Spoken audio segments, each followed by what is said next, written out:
My name is Artsy, sister, and today we're reading Saturnastra and Nalini. This is chapter 12. Chapter 11. It's 11. Part 1. Placing. Much to my dismay, I thought that my truth was stretched thin, and with the evacuation and the demon fighting at the borders, I feared I would end up incurring casualties. And to prevent this, I had my truth focused just on the evacuation, and I would deal with the horde of demons myself with Vaikus' help. I said, Vaikus, you don't really need to fight the demon. Just trust it pass long enough for the others to flee. Vaikus nodded in response, and in no time the effect of silence spread across the elven city, and his powers allowed for the breeze to die, and this caused the natural flames, the things that fueled the demon summoning, to quiet down and die. And one only heard the gentle rumble of the flame, and without any wind, the clouds of smoke stayed hovering outside the city, blocking the sun. The silence created by Vaikus helped me better detect the sound of movement within the enemy frontier, and on the ground I felt restless, and the urban population was proving to be rather dull and stubborn, and they simply were refusing to evacuate. And the only ones who seemed eager to leave were the elven children, and those children had grown up and been nurtured under the chaotic period of my residency in the forest, and they looked with disdain at the helplessness of the adults, and in their eyes the adults had failed to protect them. And the others of one among them, a lad of 14, said to the others, Salvation is calling, and you wish to stay in this decadent city. We must flee, we must leave. How long will this torture last?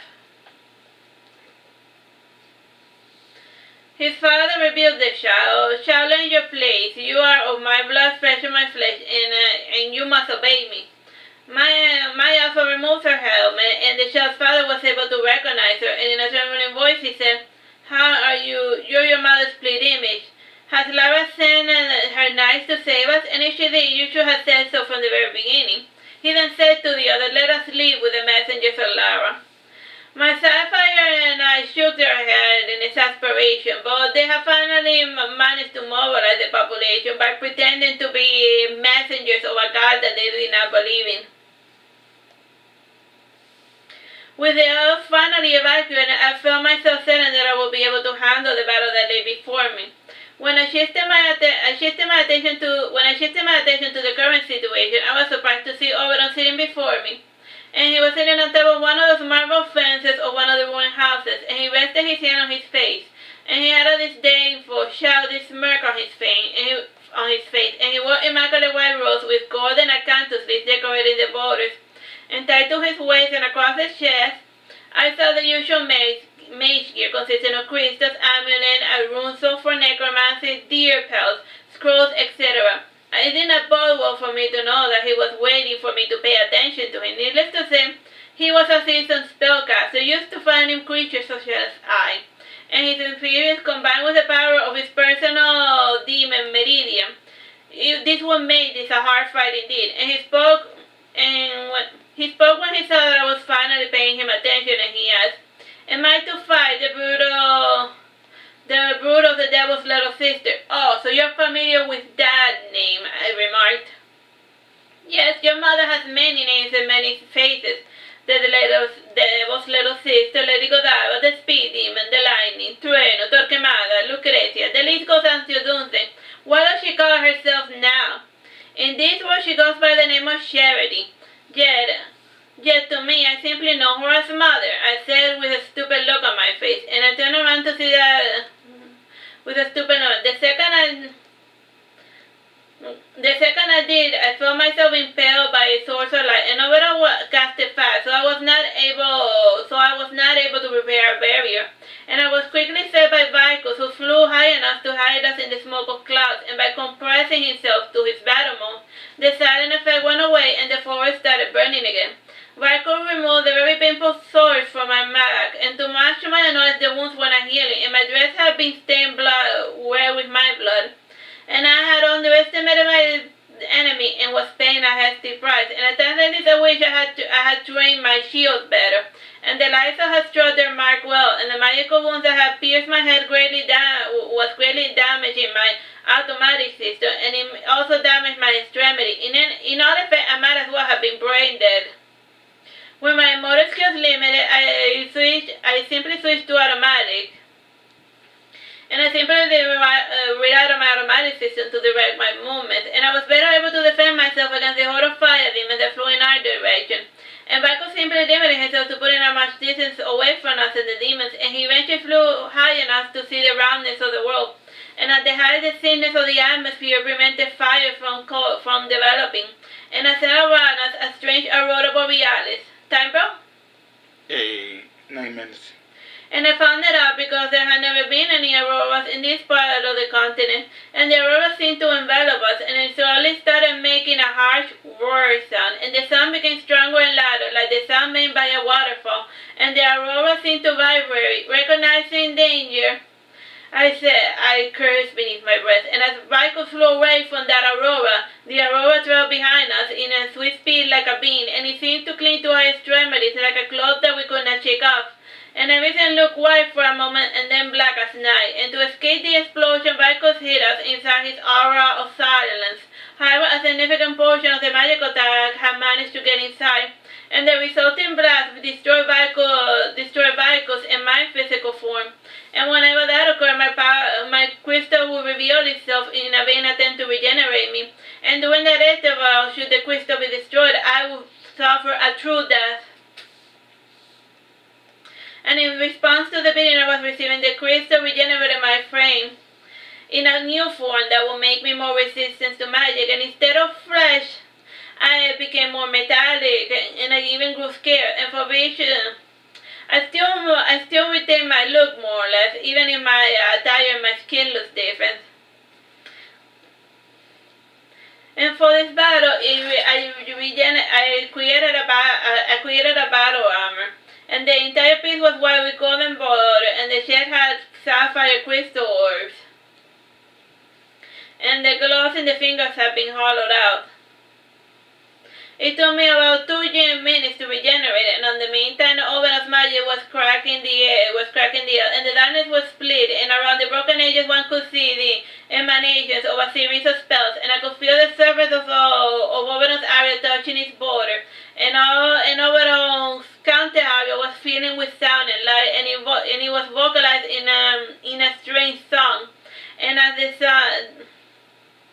the song that was sung was in the original elven tongue, the one spoken by the primordials, and in essence his magical area was making its way through into Vaikus' domain, and the magical force of it was breaking down the protection that Vaikus had created for me in order to allow us to regenerate. And when it finally broke down, we were flooded by light and noise, and it was a deafening noise combined with a blinding light.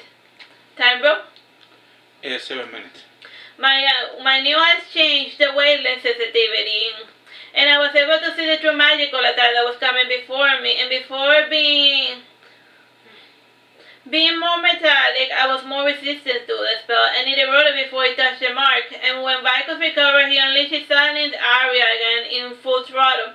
And now the inverse was occurring. The noise and the light was being swallowed by darkness and silence. And while he broke the aria, he provided for me an opening to return to the real world in order to fight Oberon in the flesh. And once again, I was myself flying to the darkness clouds, and I saw Vaikus use silence on our magical opponent, and much to my annoyance, the silence did not prevent Oberon from spellcasting, and the strange noise his spells emitted clashed with the silence, and it combined with the second lightning spell he casted, and it started eroding the forest in the ground, and the fire element lost their physical form in the process, and I was once again on the defense and trying to avoid the lightning spells. And I decided to go on a all-out offensive, and I gathered the energy, and the energy I gathered I refracted using the crystals in my chest. And when Oberon saw me gathering energy, he changed to the defensive spell, and my attack collided against Oberon's shield. And being an attack generated by science and machinery, magic was weak against it, or so I fancy. But the shield broke, and it created a magical version of the shattering shield technique. And from the broken pieces of the shield, numerous of mini versions of my attack were reflected back at me. And I responded in turn, generating honeycomb-like shields that reflected the own attack back at him. And this back and forth went on for a few minutes, both of us at a stalemate. And on the meters, Vaikus lurked ever closer to Oberon, and Oberon was too focused in reflecting the attack, so he failed to notice the silence creeping ever closer. And when he did notice, it was too late, and Vaikus' presence permeated Oberon's strokes out me the chance to blast Oberon and Vaikus, and being silenced enough, I need not worry too much about Vaikus. After all, silence does not need a physical form to exist. Time, bro? 4 minutes, 30 seconds.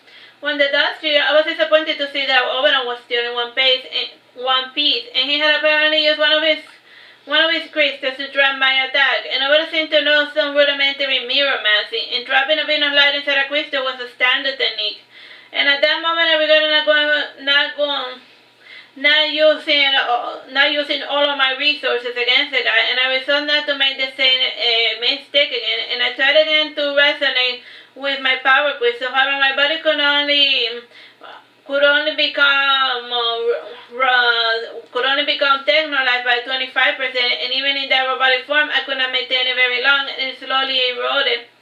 And I was only able to maintain the metallic skin. And looking back, I see I overestimated the pliability of the flesh that I call my own, and I haven't ever experienced true combat in the tradition. I never experienced true combat in the traditional sense. This has left me with an exaggerated perspective of my true ability. If anything, this battle that I experienced helped me become better acquainted with my weakness. And while I was preoccupied with myself, Oberon took that moment to exercise Vaikus. An exorcism was simply a battle of wills, and even the most novice of magicians could muster enough strength to keep themselves from being possessed. And even by demons as powerful as the late Angel of Light, and killing demons require elaborate preparation, and very few had the ability to destroy the soul. And with his power returning, Oberon vocalized an audience to take care of the Vaikus problem, and Vaikus easily fell into his trap, and Oberon had willingly left himself open to lure the creature closer, and while he was within range, he sealed Vaikus away inside one of his crystals, and I was all alone. Again, I awakened the defenses. It was all I could do to avoid Oberon's magic, and when shooting simple elemental spells by channeling it through his crystals, and he was in the midst of casting one serious killing blow. And even when I tried my shields, Oberon would add to the spell intensity midway, allowing it to refract through my defenses. Time, bro? 2 minutes, 30 seconds. Time and time again, the spells made contact, and tired of dodging, I decided to take a leap of faith. And flying above the sky, I used the sunlight to hide my presence, and instead of mechanizing myself further, I reverted to my biological form, and quickly I made myself lighter, to get rid of all of the unnecessary organs. And when I felt myself light enough, I contracted my wings, and I prepared to dive headlong and slay him before he could cast, vocalize, or even flinch. And like a lightning bolt, I fell upon Oberon. Heck, to the untrained eye, it would have seemed as if Oberon had been struck by lightning.